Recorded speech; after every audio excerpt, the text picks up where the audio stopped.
Hey, this is Sister Sharon coming to you.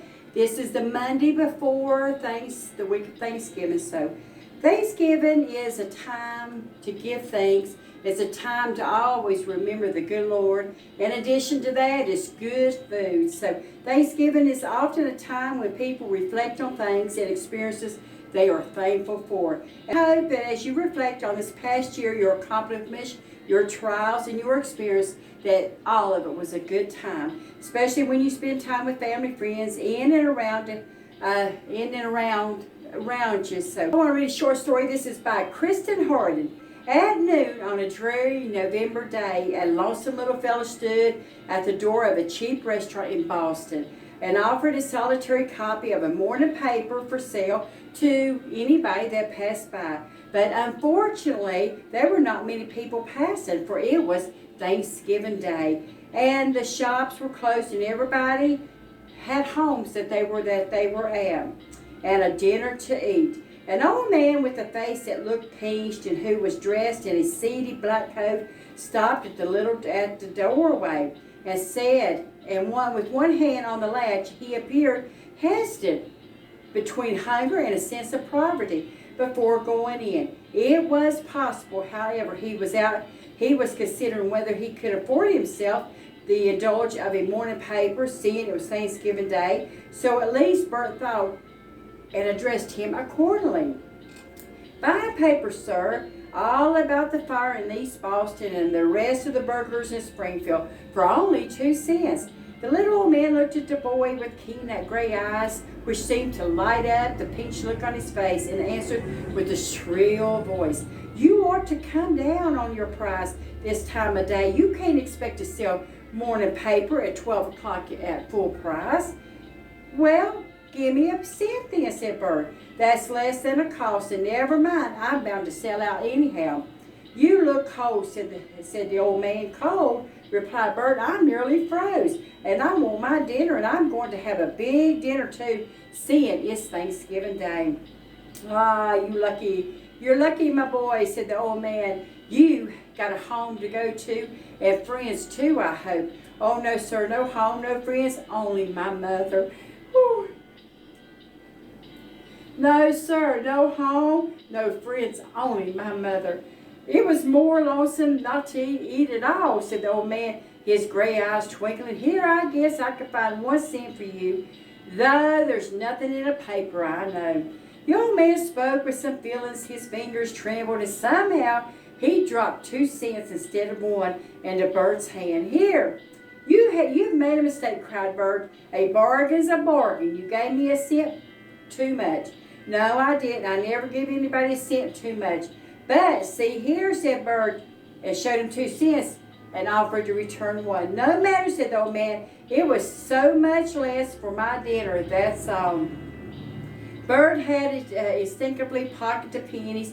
He felt bad. "Poor old man," he thought. He has seen better days, I guess. Perhaps he has no home.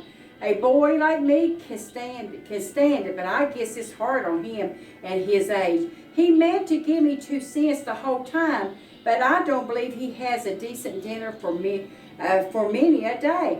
"Look here," he cried. "Where are you going to get your dinner today?" "I can get a bite here as well as anywhere. It doesn't matter much to me," replied the old man. "I'll pay for your dinner," said Bert, explained. "Come, we don't have a Thanksgiving but once a year, and a fellow wants a good time for this day." "Ah," said the man, taking off his hat and giving it a brush with his eyebrows as they entered the restaurant, as if trying to appear respectable as he could. He placed his hat on the floor and took a seat opposite from Bert at the table, which they had all to themselves. Bert offered him the menu. "I must ask you to choose for me. Nothing very extravagant. You know I am used to plain old food." "So am I," said Bert, "but I'm going to have a dinner once in my life." "And so are you," cried Bert generously. "Why do you say to chicken soup at the end of the big and end up with a big piece of pumpkin pie? How's that for a Thanksgiving dinner?" Oh, that's scrumptious, said the old man, appearing to glow with the warmth of the room and prospect of a good dinner. But won't it cost too much? Oh, too much? No, sir, said Bert. Chicken soup's 15 cents, and the pie is a big piece, thick, and I tell you, it's for 10 cents. That's 20 cents, half a dollar for two. Of course, I don't do eat this way every day of the year. Here's the waiter. And Bert gave his particular order as if he did every day. Where is your mother? Why don't you have dinner with her? The little man asked. Bert's face grew sober for a moment. That's the question. Why don't I? I'll tell you why I don't. I got the best mother in the world. What I want more than anything is to be with my mother and my two sisters again, and I'm not ashamed to say so. Bert's eyes grew wider and tender, and he went on, and while his companion across the table watched him with a gentle, searching look. I haven't been with her for 2 years, hardly at all, since Father died. Mom couldn't afford my sisters, and so I said, I'm a boy. I could do something to help. I'll go work and maybe help you a little besides taking care of myself. What could you do, said the old man. That's it. I was 11 years old, and what could I do? So I started selling newspapers. I sold newspapers ever since, and I shall be 12 the next month. You like it, said the old man. It's okay. It helps bring in the money. It helps with my living.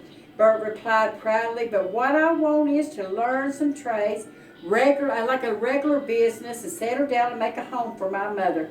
There's no use talking about that. Well, I done told you about myself, said Bert. Now suppose you tell me something.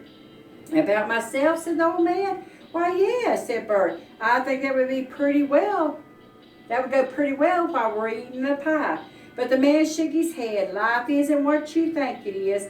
When we are young, you find that out soon enough. I'm all alone in the world now, and I'm nearly 70 years old. It must be lonely at your age. What do you do for a living?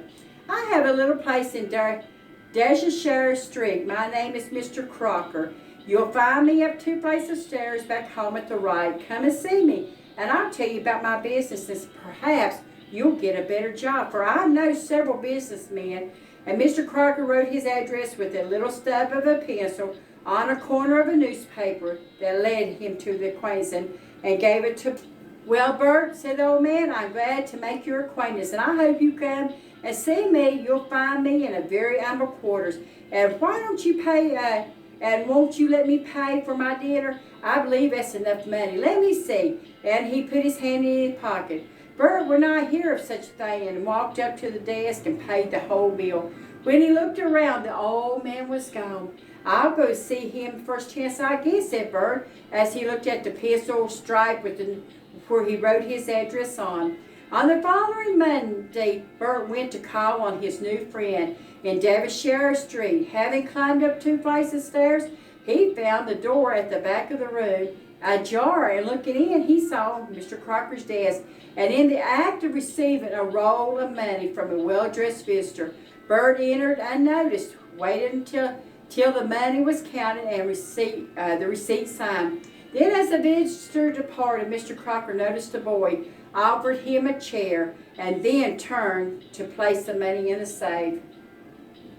So this is your place of business, said Bert, glancing around the plain room. Why, what do you do here? I buy real estate, sometimes sell, rent, and so forth. Who for? Said Bert. For myself, said the old gentleman. Bert was shocked at this man who he had invited to dinner last Thursday. I thought you was a poor man, said Bert. I am a poor man, said Mr. Crocker, locking his safe. Money doesn't make a man rich. I've enough money. I own houses in the city. They give me something to think about and keep me busy. I was rich at once, but I lost everything long ago. From the way the old man trembled and his eyes glistened, Bert thought he must have meant that he was really rich. To think of me inviting you to dinner, said Bert. He began to get hostile. It was odd, said the old man, and it made it turn out to be your lucky circumstances for both of us. I like you, and I believe in you, and and I have an offer to make to you. I want a trusty, bright boy in this office, somebody I could bring up in my business and leave it with. And as I get older to run it myself, what do you say? What could Berts say? The lonely, childless old man who owned so many houses wanted a home and a family. He wanted what Bert had, and Berts wanted what he has. One of the houses he offered to Bert's mother, who ample support to support herself and her children, and she, as if she allowed him to live with them like a grandfather. Of course she accepted, and Bert soon saw his dreams come true. He had an employment which promised a profitable business, as indeed it did a few years. The old man and the boy proved very useful to each other, and more than that, he was once united with his mother and sister in a happy home, where he has since had many more Thanksgiving dinners. Oh, I love that. So I hope you all enjoyed it. Remember to smile and have a happy Thanksgiving from our house to yours. Remember God first. So anyway, God bless you.